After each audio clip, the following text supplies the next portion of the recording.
Baik, selamat pagi, selamat siang, selamat sore, atau mungkin selamat malam teman-teman mahasiswa semuanya.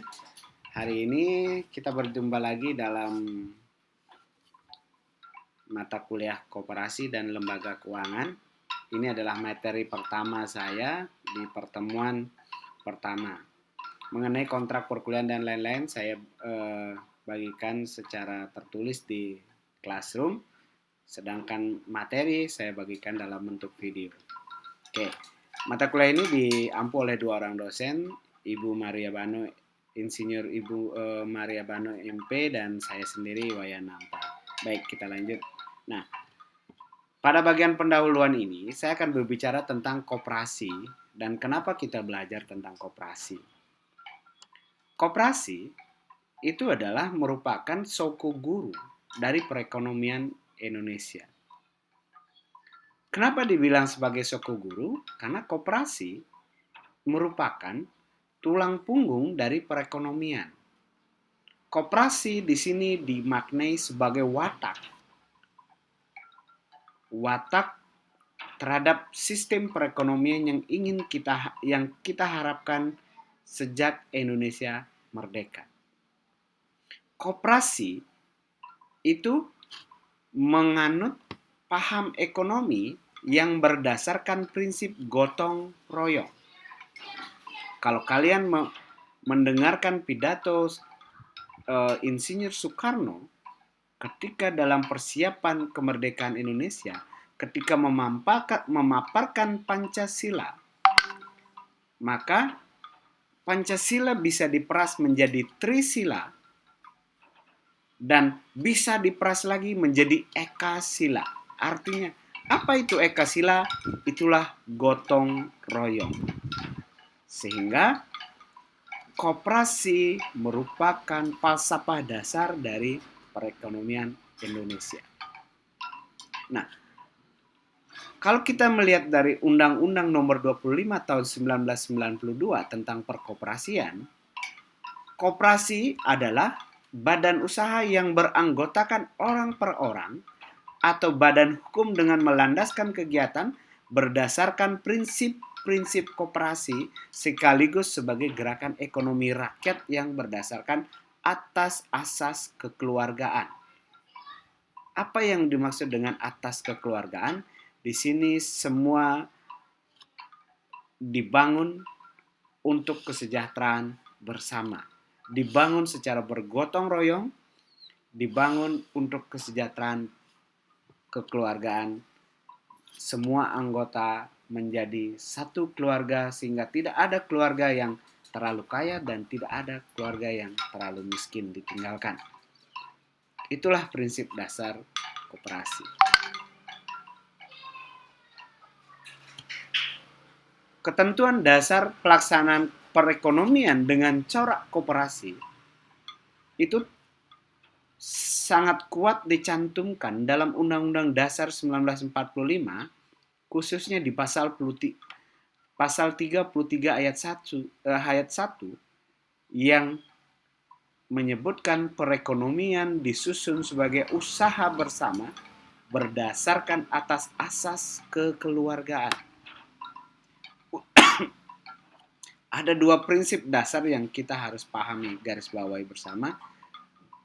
Perekonomian sebagai usaha bersama, ya, dan atas asas kekeluargaan.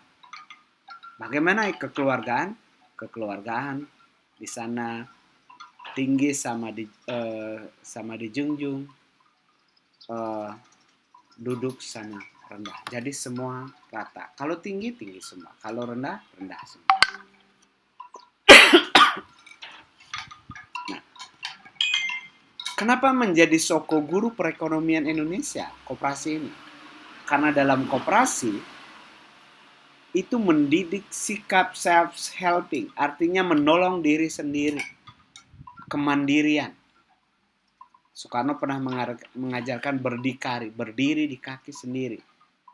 Itulah sikap dari self-helping yang diajarkan oleh koperasi. Yang kedua, sifat koperasi itu memiliki sikap kemasyarakatan.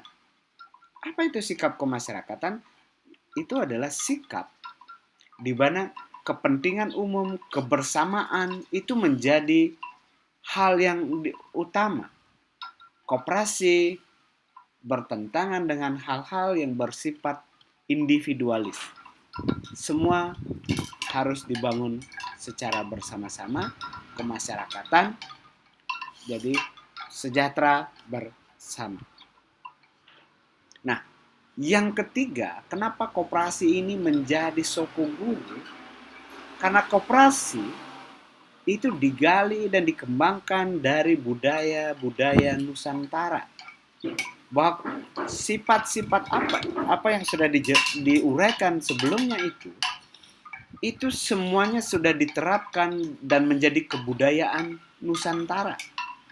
Artinya ini adalah menjadi memang habit kita, memang kebiasaan kita, bahwa kita hidup bergotong royong, kita hidup sejahtera bersama.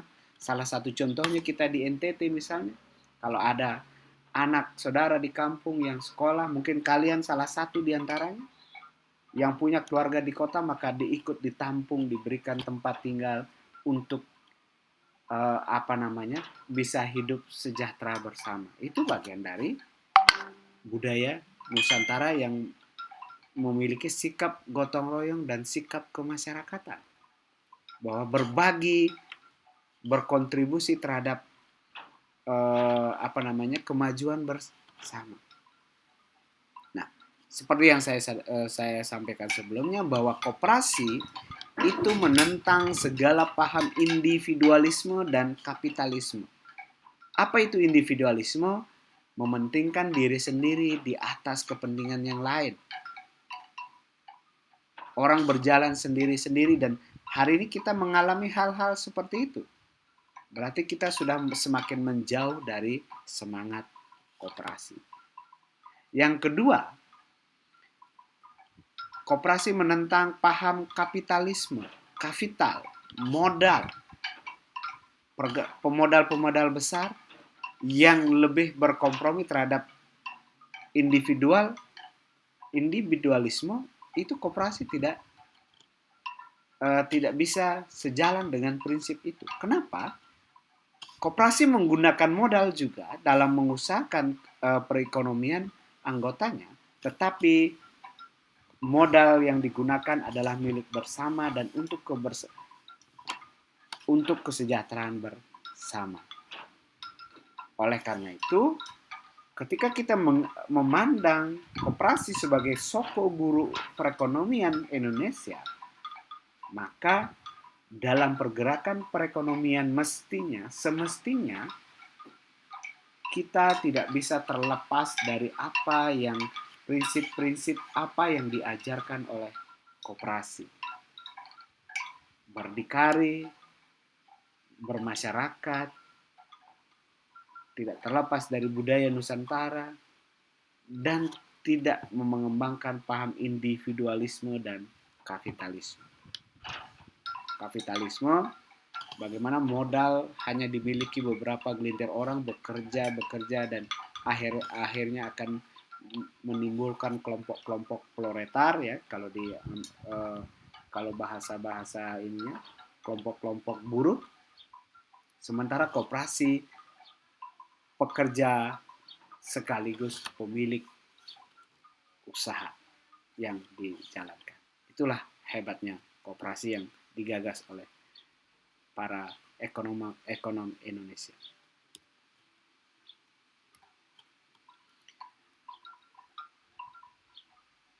Baik, ini adalah materi pendahuluan kita, ya. Saya akan memposting satu pertanyaan atau tugas yang akan dikerjakan secara tertulis nanti di kelas online kita. Baik, terima kasih. Sampai jumpa di video berikutnya.